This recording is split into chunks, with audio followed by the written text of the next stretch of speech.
Hi everybody, it's me again. So how's everything been so far? Um, did you guys get to see the new Pinocchio movie? And I feel kind of weird that this year has been consisting of three Pinocchios. One with Pauly Shore. Who thought it was a good idea for Pauly Shore to be Pinocchio?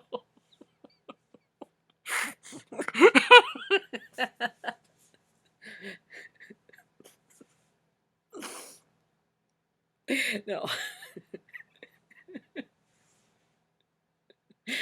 What can I leave to be on my own? And then, of course, we have the Gilmore del Toro, which so far the trailer looks both scary and very, very interesting. And I say scary because, sorry, the design of the puppet kind of sets me uneasy. Um, and then, of course, we have the one we're going to talk about today, the Disney live action version. Boy, isn't Disney just keep going with all their live action movies? In fact, I I may have to create a video where I'm listing from worst to best on the Disney live action remakes list, and you guys already know which one I think is the worst, Lady and the Tramp. And I'll just say spoiler alert, I think Jungle Book is easily the best. Everything else falls in between. It's just what level they fall in between. So that's another time. So last night I decided to watch Pinocchio, and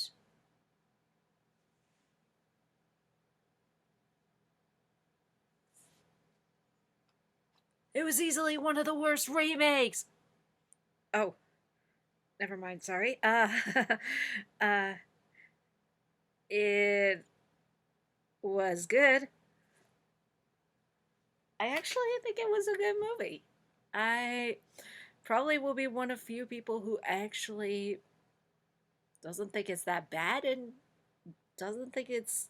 But also, it's not gonna be as good as the original. But on the other hand, it does improve a few things. This is probably a very gray area in terms of oh how it's good or how it's not, and so I'm not quite sure how to review it properly. So I'm just gonna list off some of the things that I did not like, the things that I did like, and the things that I shockingly thought were better than the original Disney version. And I know that most of the time, most of us already know what the ending for Pinocchio is in general, but this is a spoiler alert for this version of Pinocchio. So if you do not want to watch this, then turn it off. Go ahead, watch it. Or if you don't care, keep going. I give you 5 seconds.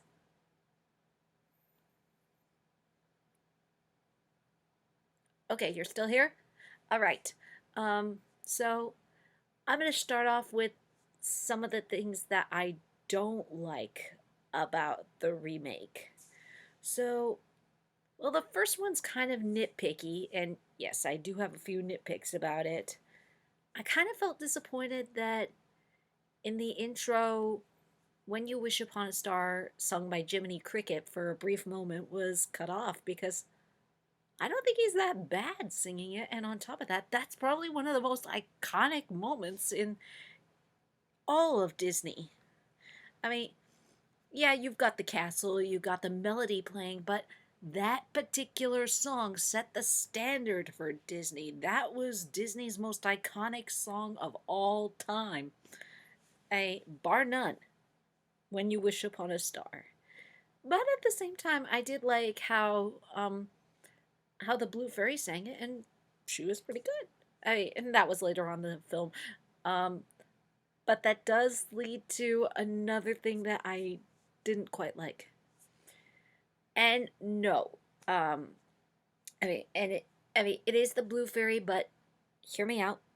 It's nothing to do with the actress. She's fine. She did great with everything that she was given, and she's got a really good singing voice too. And to be fair, I do kind of like the design. I mean, my problem is what she has to do with the plot anymore because, I mean, in any of the I in the Disney version and also some of the other versions of Pinocchio that you've ever heard, the blue fairy's the one who brings him to life and then tells him, "Let your conscience be your guide." Lets him out of the cage and at the puppet show, conveniently tells Pinocchio where Geppetto is missing, and then turns him into a real boy. Um, She only appears once in this movie, and it's not to bring him to life. You could technically say that she kind of did, but it was more the star and the wish that brought him to life. Um, in this version, I she mainly goes there and tells Pinocchio I what to do and dubs Jiminy Cricket as the conscience, and that's it. Which nothing wrong with that moment, but the moment that I do have a problem with, or kind of kind of bothers me, is I so Pinocchio's mind is scrambled when he comes to life, and she straightens out his mind so that so that they could communicate properly.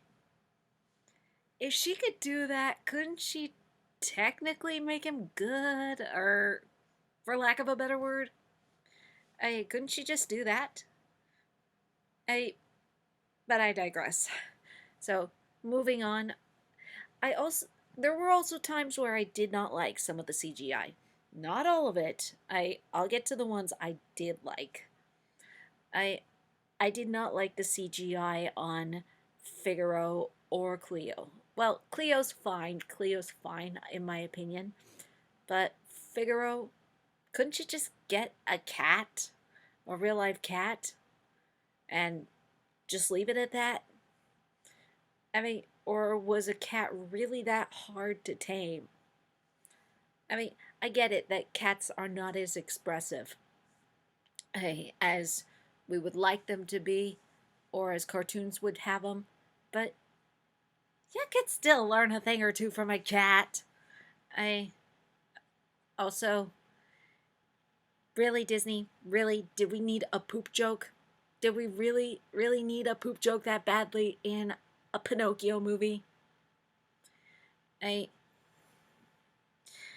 I, and well, this was also, this was also another issue, or here's another issue that, well, was not just in the movie, but pretty much in almost any version of Pinocchio. And it's not really a problem. This is more of a question, you could say. Um, so, this is a world that consists of a walking, talking fox and cat, and and how is a living puppet a more odd than that? How is a walking, talking puppet more unusual than a walking, talking cat and fox? I, but then again, I'm going to blame the author for that one for not explaining it. So, not your fault on this one, Disney. Not your fault. I what I will mention is that I didn't.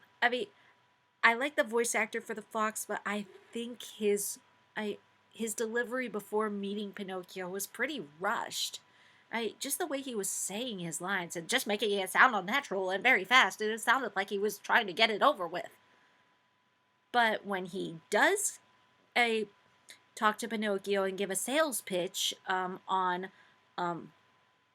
how being an actor is better than being a student, that's where it works.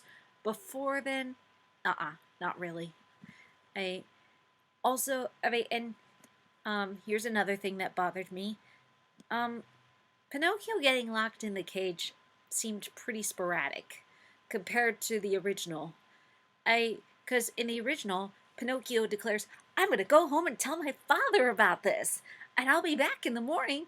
And there was no coming back in the morning. I so Stromboli just I so Stromboli picks him up and throws him in the cage and says, "This is your home." How does Pinocchio get locked in the cage? He just wanders into the next room. And he's like, "Oh, I lost you. I thought you were stolen. I This is your home." He didn't say that he was going home. And plus, you left the key in easily the worst place ever. Second worst place ever. You put it on the wall so that anybody who came in could just grab it. Big mistake. Big mistake, Stromboli. But then again, they kind of made him drunk, so I guess I'll slightly let that pass. Also, I also there's a moment where Geppetto finds out from the seagull, not the blue fairy, that Pinocchio is going to Pleasure Island, and apparently he knows what happens there.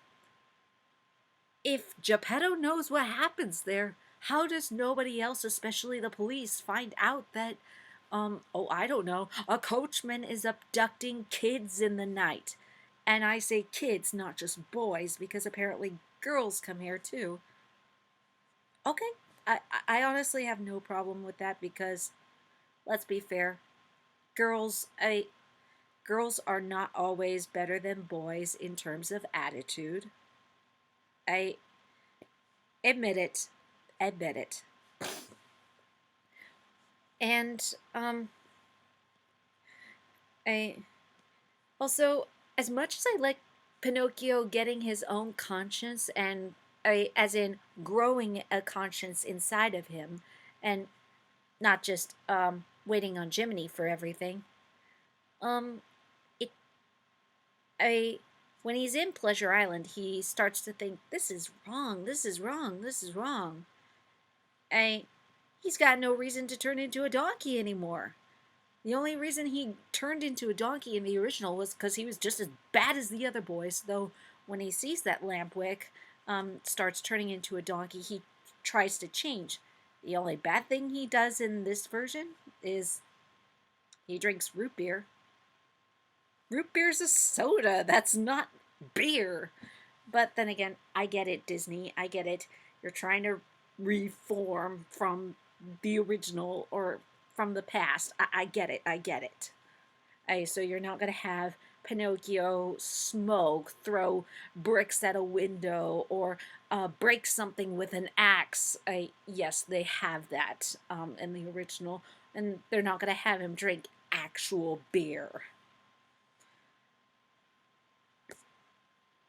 I might have to make a video about that another time.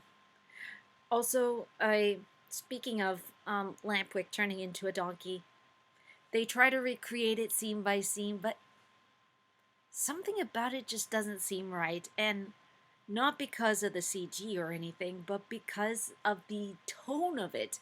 I mean, in the original, that was one of the scariest moments where Lampwick slowly loses his humanity to a point where it's all gone and all you have is a frightened, scared donkey kicking everything in sight and breaking windows and somehow strong enough to kick around a pool table.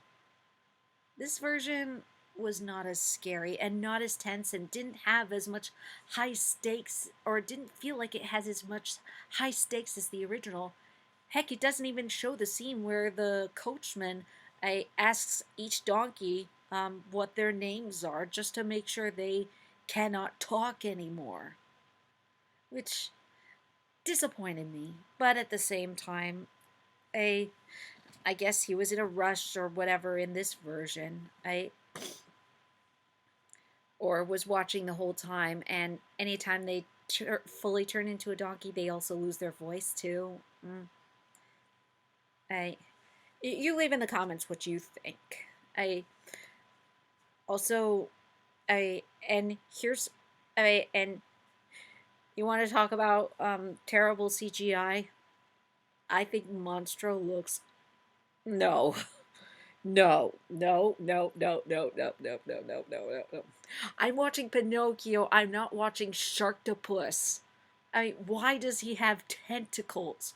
I get that he's a sea monster, but the Jonathan Taylor Thomas version looked more like a sea monster than this.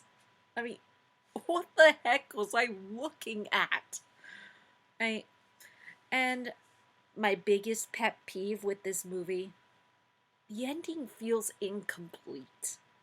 I I do like things being left to the imagination, but the point of the story is both for Geppetto's growth and also an acceptance of Pinocchio, but also for Pinocchio to become a real boy.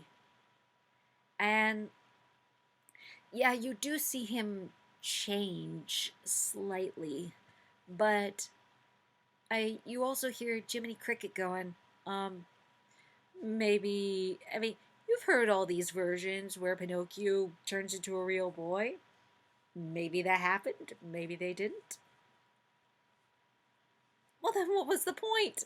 What was the point? I that but those are all my cons with this movie. What do I like? And I'll get into what I thought was the best later. Because, save the best for last. And by best, I mean surprisingly better than what the original did. So, what did I like about this version? I like the intro, and having Jiminy Cricket. As much as I complained about Jiminy Cricket getting cut off before finishing When You Wish Upon a Star, it was actually nice to see him jump in while the castle was being formed in the intro and singing When You Wish Upon a Star. That was pretty good, and he actually sounds really good. That's the other thing too. The guy voicing Jiminy Cricket, I mean, he's he not only sounds like the original, but he's got the same warmth and personality as the Cliff Edwards version from the original. I I guess it's kind of a Disney law that that if there's one voice to imitate in the entire animated world, it has to be Jiminy Cricket. You can change Baloo's voice, you can change the Beast's voice, or even make them sound similar, but the one voice that needs to stay the same is Jiminy Cricket. No, um, no trying to create your own. Well, slightly can, but you have to stick to the original for this one, and they do pretty well with it. I like this guy.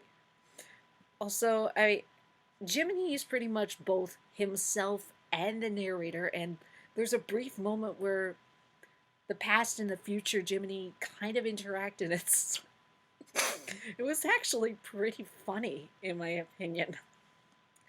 And I like most of the Disney remakes from Cinderella to now, I love the atmosphere of this place. Of these worlds. They all feel like fairy tales coming to life, and I enjoy that. And then, of course, Tom Hanks as the best thing. Do I really need to say more? I will. I mean, what is it with Tom Hanks? He's brilliant. He's a brilliant actor. I right up there with Morgan Freeman and Sir Anthony Hopkins. This is a kind of guy that you could put in almost any movie and he would knock it out of the park.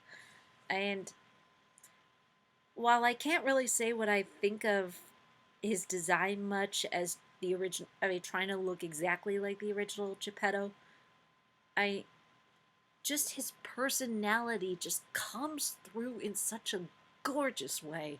I mean, he's easily the best character. I and yes, I say the best character. I, and then of course another thing. And from earlier I mentioned about the atmosphere, the designs, and the clocks. I love these clocks. I mean, one of my one of the things I always loved about the original Pinocchio were the unique designs of each clock and how sometimes some of them were hilarious. I remember my older sister and I would debate which clock we liked and or which one made us laugh the hardest. She always said the turkey one made her laugh, or the turkey avoiding execution was the one that made her laugh. The one that made me laugh the hardest was the spanking clock because all I could think as a kid was, who would want a spanking clock? And they bring some of these clocks back. They bring back the bee inside the flower clock. They bring back the owl with the shifting eyes and the drunk guy clock, and they actually make him funnier. And we even have Disney nod clocks. We have a Woody the Cowboy clock. Of course, we had two. We had Donald Duck avoiding a crocodile, and then of course um, I my favorite one so far is the Roger Rabbit and Jessica Rabbit kissing clock. I take that clock. And then there were three clocks that made me laugh the hardest. Um, One of them was they brought back the spanking clock and they updated it. I I think it was a jab at our society and how we quote unquote handle spanking. And the other two, I want to know who would order these two clocks. Sleeping Beauty pricking her finger and dying, and and the Snow White eating the apple, dying, and the witch getting back into the cuckoo part of the clock. They're so creative. They're so hilarious. I want to know who would want these clocks. Okay, back onto what else I think is good. I love Pinocchio's connection with Geppetto's deceased son. I mean, there's a moment where Geppetto is reminiscing about his lost wife and son, and how Pinocchio looks just like his lost son, and I it makes me wonder if Robert Zemeckis and Guillermo del Toro were either talking to each other or very much competing to see who could do it faster or who could do it better. Well, once Guillermo del Toro comes up, you guys can tell me who did it better. I uh, I like that idea. I like that plot, and um, heck, the design of Pinocchio actually looks great. I Originally I was thinking, really, really, could we really not try make our own Pinocchio? I Do we really have to recreate the original?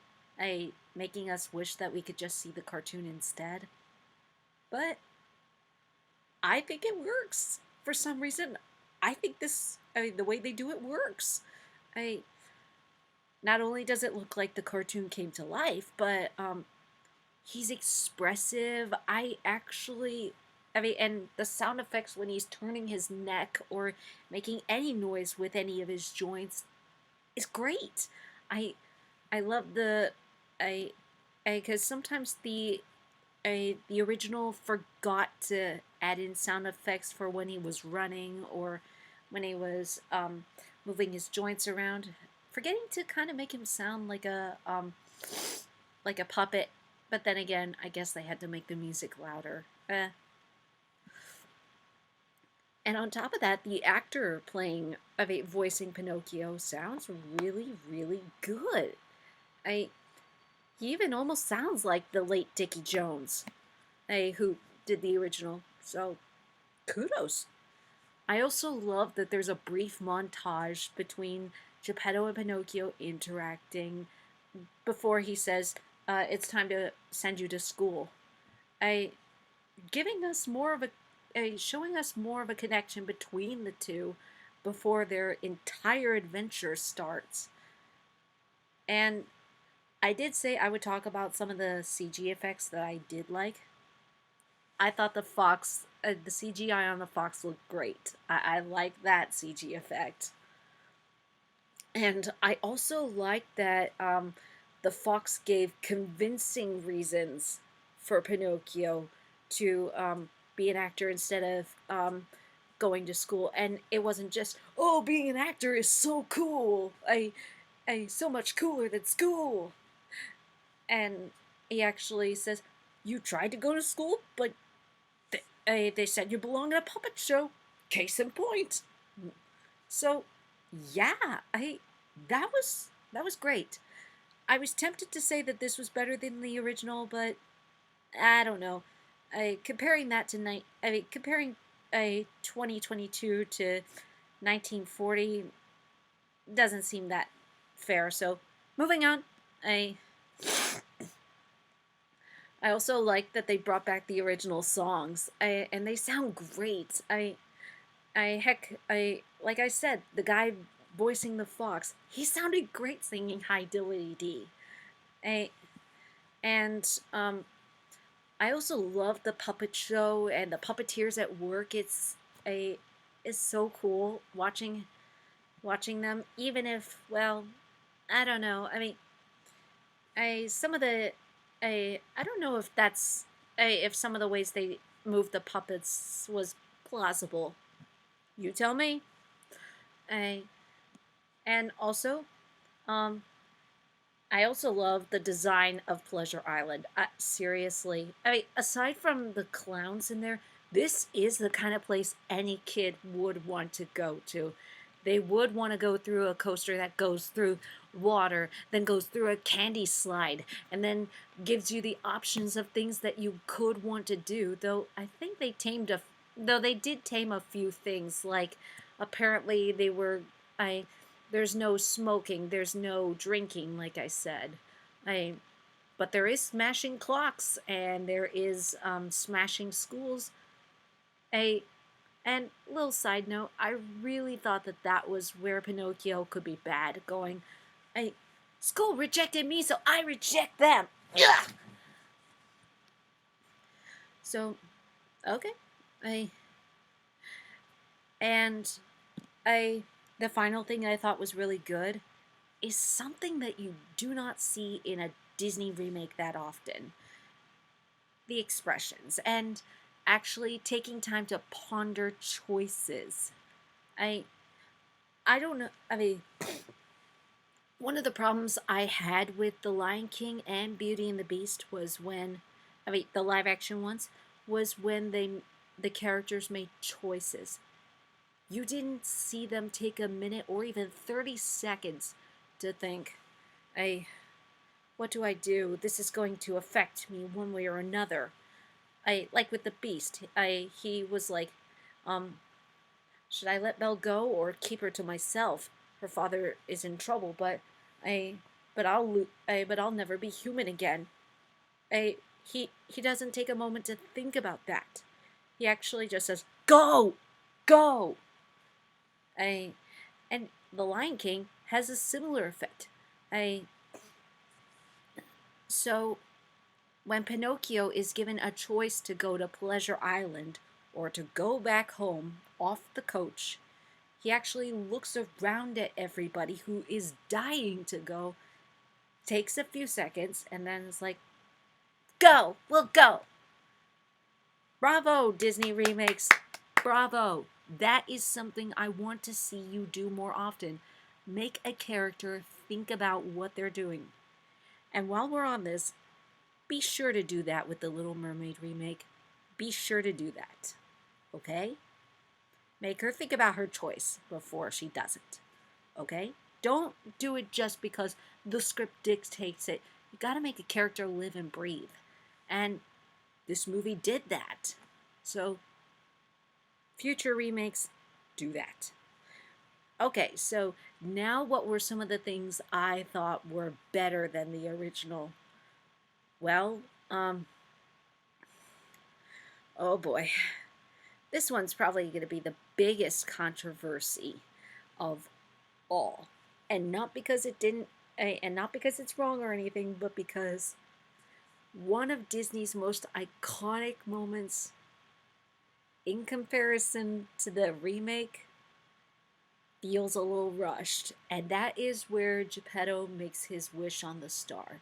So how does that scene go? He makes his wish on the star immediately, and then tells Figaro what his wish is. I and in the remake, Geppetto makes his wish and then pauses, and he doesn't say the rest of the rhyme, and even thinks about telling Figaro about the wish, but then is like, "Nah, you think I'm crazy?" I, I, I, that almost feels a little more realistic.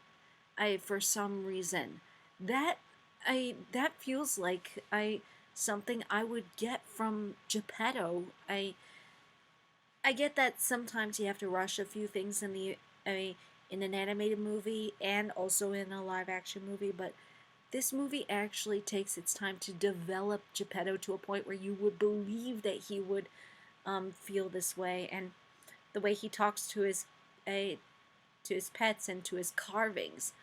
I so shockingly, I thought that moment was better than the 1940 version. So sorry, Disney. I also I mentioned that I like the brief montage between Pinocchio and Geppetto getting to know each other before school, and I think that part is one of the one of the better choices they made. I I compared to the original, whereas as soon as Pinocchio comes to life, Geppetto says it's time to go to school, tomorrow morning,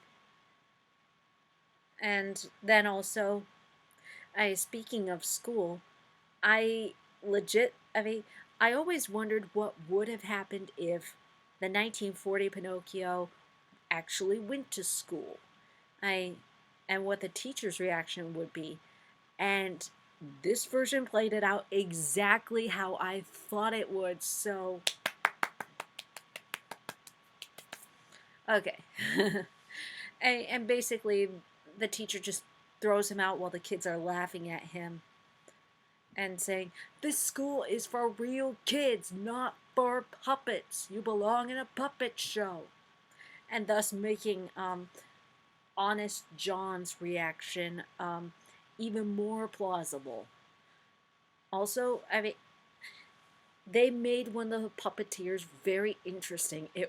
I, she's both a ballerina and a puppeteer, and she has a broken leg, and she communicates through her puppet, who has a similar name to her, Sabina instead of Fabina. So this was the development between her and Pinocchio leads to the next better thing, a brief attempt to talk about the subject of trust. Take notes, Raya. This movie did it right. I and even tried to say, yes, there are times to not trust people, but there are times to trust them. It's complicated, but you develop it.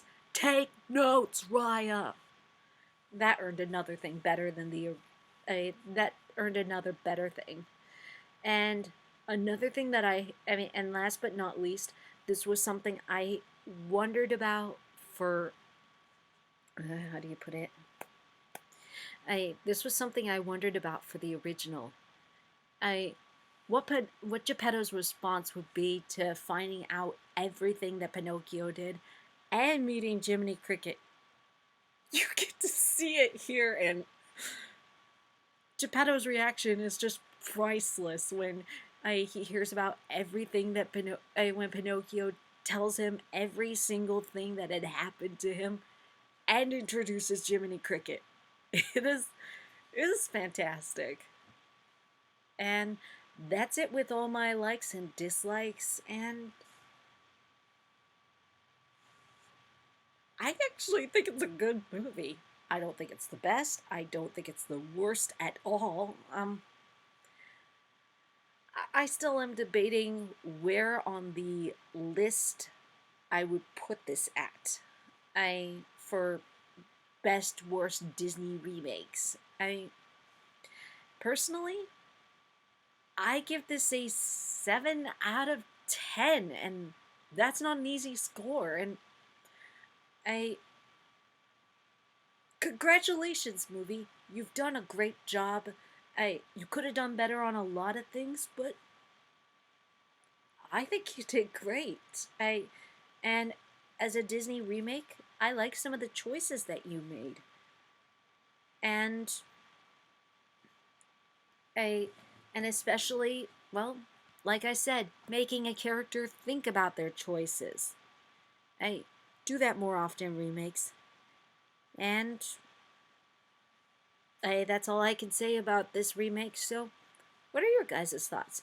Did you get to see it? And what were your thoughts about the remake? Did you like it? Did you not like it? Did you fall in between? And let me know in the comments what you think.